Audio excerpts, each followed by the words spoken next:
So your boy decided to wake up pretty early to catch this new Gouda Gouda livestream event, and it was pretty worth it. Because not only are we going to be getting an AoE Arts Avenger as the free-to-play servant, but we're actually getting a really good single-target quick servant as well as the 5-star servant for the event. And I'm not gonna lie, when I heard it was like a single-target quick caster, I was like, I don't really know about this one, Chief. But then after kind of looking at her skills and comparing it with some of the other servants in the game, yeah, she seems to be just a little bit good. So we're going to cover her in today's video, talk about whether or not she's actually good and worth summoning for, and if you're an NA player exclusively, if you should be looking forward to this servant. But before we begin, if you have not already, consider clicking that like and that subscribe button. Your boy is on that road to 100k, and every little bit of support helps. You know, he is out here on that daily FGO grind, waking up at 5 in the morning to make sure we get the news out to the people. But if you feel like you want even more content, you just feel like you're absolutely starving,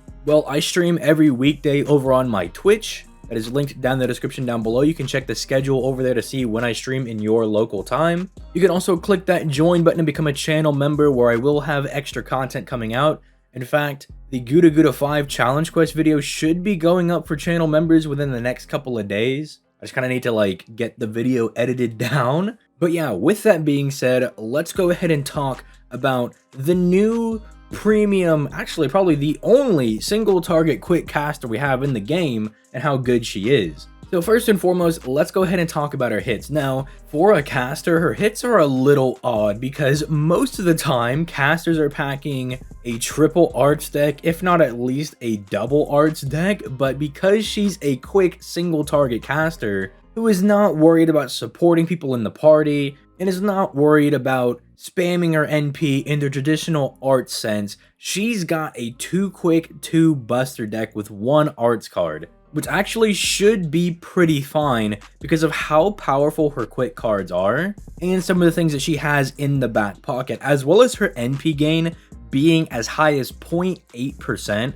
which is, again, really high. And then when you consider that she has 2 4-hit quick cards with that high NP gain and the ability to kind of be a crit demon, she's going to be refunding her NP pretty casually. And let's also not forget that she has 10 hits on her NP as well, and that her arts card, the singular one that she does have, still has 3 hits on it. So Lord forbid it comes around and you crit on it, well, you're just going to refund all of your NP anyway. She also almost has 11% star gen. She's really pushing it, which is a little odd for a caster to have that high of a star gen stat. But I guess they're really trying to push that as she is a quick servant and they're supposed to be genning stars. So they did give her a pretty decent star gen stat as well. And then you guys know that I love to see that she's packing the 5-hit extra attack. They must have wanted this servant to be broken, because if you didn't know, the extra attack is a composite card that gens stars, NP, and does big boy damage.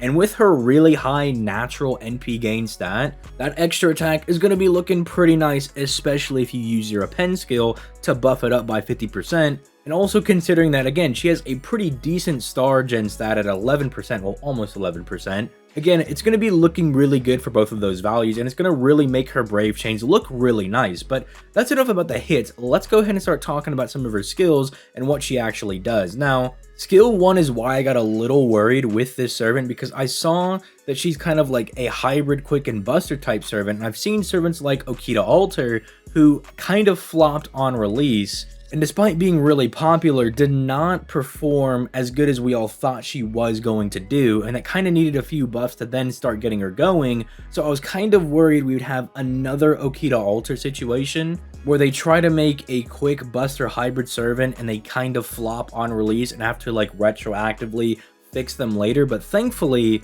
the other skills really make this servant look good. So essentially just look at this as kind of the skill that gets her going, because it's a 30% buff to both her quick and buster cards for 3 turns, and then it also gives her 2 hits of evasion that last for 3 turns as well, so that way you're not wasting your evasions by using this as a damage skill, so you get a nice little balance between the two. The only real negative of this is that it's on a pretty long cooldown of 7 turns, and that's because they added the dodge to this skill. If the dodge wasn't on this skill, it probably could have just been on a 5-turn cooldown, but I get it, they had to throw the dodge on here somewhere, but maybe they could have put it somewhere else. Or maybe it really doesn't matter because you probably will just obliterate whatever in your path in 3 turns anyway. Moving on to her second skill, this is her big star weight crit skill because it's going to be giving her absolutely massive star weight for 1 turn and then 100% crit damage for 1 turn as well, which is kind of what I talk about when we talk about crit damage here on the ZTL channel. Usually crit damage is kind of broken up into one of a few ways.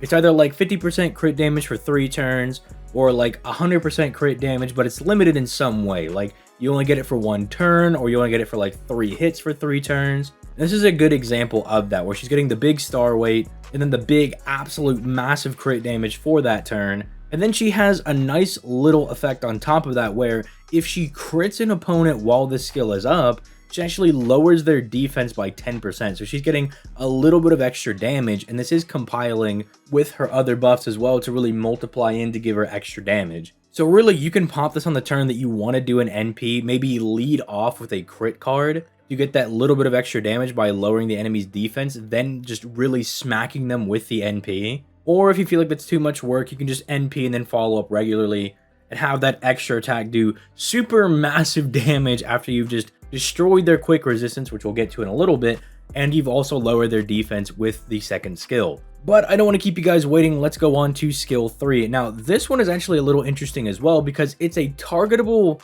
cooldown reduction by 1 for any 1 party member, which is a little interesting. I would probably just use this on herself because her cooldowns are a little bit long, as this skill and skill 1 are on 7-turn cooldowns and skill 2 is on a 5-turn cooldown, but skill 2 only has a 1-turn effect, so the cooldowns are a little bit long, so I'd probably just use it on her. Also, a little bit of like maybe inside meme lore is that it sounds like her voice actor is the same one as Tamamo's, and the Tamamo cards are all about like skill cooldown reduction, so maybe that's kind of why they threw that in there. That'd actually be really funny if they did. But then you guys will also notice that she has a 50% battery, which is always going to be insanely cracked. This is going to make her very good when it comes to farming. It's going to be very good when it comes to more difficult content. Just having an absolute massive, thicky 50% battery is just going to be good in pretty much all content in the game. Especially considering that we have a lot of odd nodes where there'll just be like 1 enemy at the start, or there'll be like 1 enemy just by themselves in the middle node, and those are usually like some of the better nodes to farm that like drop all of the event currency and everything. And so having a servant that has a 50% battery that you can just rev them up with any 50% starting charge CE, which every event does in some way have a 50% starting charge CE. You can just rev them up, have them pop that enemy, and then tag them out, especially considering that this servant does some really good damage, which we'll get to in just a second. But then she's also dropping 15 stars for herself to play around with on this skill as well. So this is kind of how you can maybe force a crit on that first skill. You kind of have to get lucky though, if you're just going to be relying on this skill by itself, because 15 stars is technically enough to give her a crit on one of her face cards, so you can go face card crit into NP to get the most amount of damage, but you're kind of out of luck if you have 2 face cards, because 15 is not enough to be split evenly between the 2 cards to guarantee a crit. So I kind of see what they're going for there, but they probably should have made it at least 20 stars. But I don't know, maybe they wanted to have a little bit of RNG in there. Maybe they're like, we can't make her that consistent, but we'll at least give her the ability to do that. But finally, let's go ahead and talk about our NP. Now, as I was saying, this is a 10-hit single target quick NP, which means on top of her already really good natural NP gain, she's going to be refunding pretty well with this NP. She reduces the enemy's quick resistance down by 20% for 3 turns when she smacks them with this NP. And this NP does do some pretty decent big boy damage. In fact,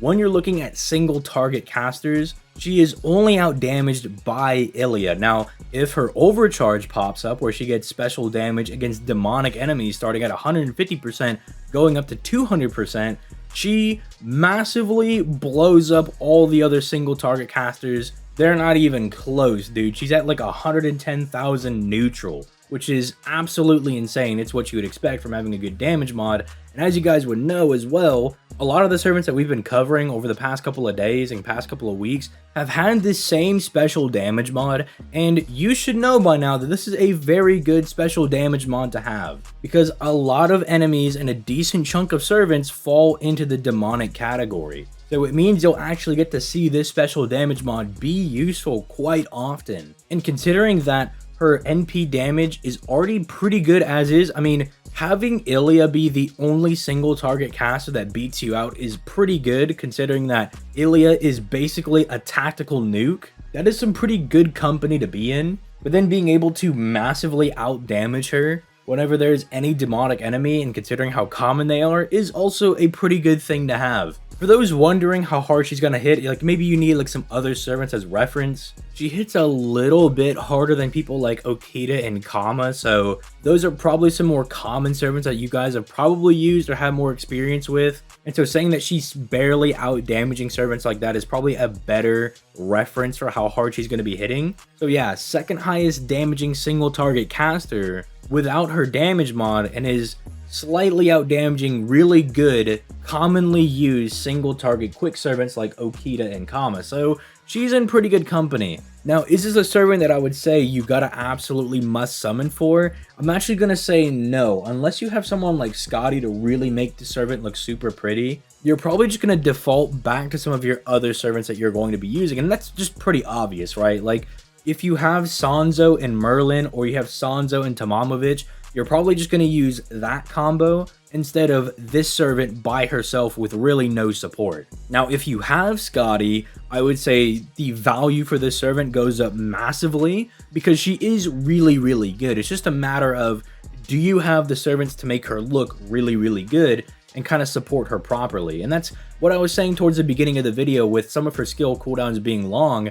She's kind of one of the ideal servants for the Scotty setup, because she's one of those servants that it really doesn't matter because she probably will obliterate the opponent in 3 turns. So you use your own discretion, look at your box and think, do I have Scotty? Yes, then I probably should at least throw a few multis at this servant and try to get them. If no, you should probably hold out and not really summon that hard for them, unless you just end up really liking them because you played the event. But I do just kind of want to specify that even if you don't have Scotty, I can definitely understand if you do want to summon for this servant, considering how good she is. It's just that with Christmas coming around the corner, and for me personally, who doesn't have Scotty on JP, I'm going to hold off on summoning for this servant, even though I kind of want to summon for her because she's the new shiny unit, and she is very, very, very good. It's just that I know that it's probably not the wisest for me to be summoning on this servant when Christmas could potentially bring something that's a bit better for my account. Because my box is pretty much all arts, right? Like I have Tamamo, Waver, and Castoria. It is pretty much all arts out the wazoo. I have Merlin, so I can do some things with Buster Servants. But no Scotty, no Van Gogh. Like absolutely no quick memes are happening on my account. So even though I could use her and probably kind of just Frankenstein a setup with Waver and Scotty, I'd prefer to just kind of wait and see what's coming out. So hopefully that kind of helps you guys in your decisions. Keep in mind the event's going to be here for like a week or two, so you have time to kind of think it over. And if you're an NA player, you have way more time to think than us JP players over here. So just keep all that in mind when you're thinking about whether or not you want to summon for this servant. But just know that at the end of the day, she is an exceptionally powerful servant. But with that being said, let me know you guys' thoughts in the comments down below, and I'm going to go ahead and get out of here. You guys have yourselves a nice day. Peace, late guys.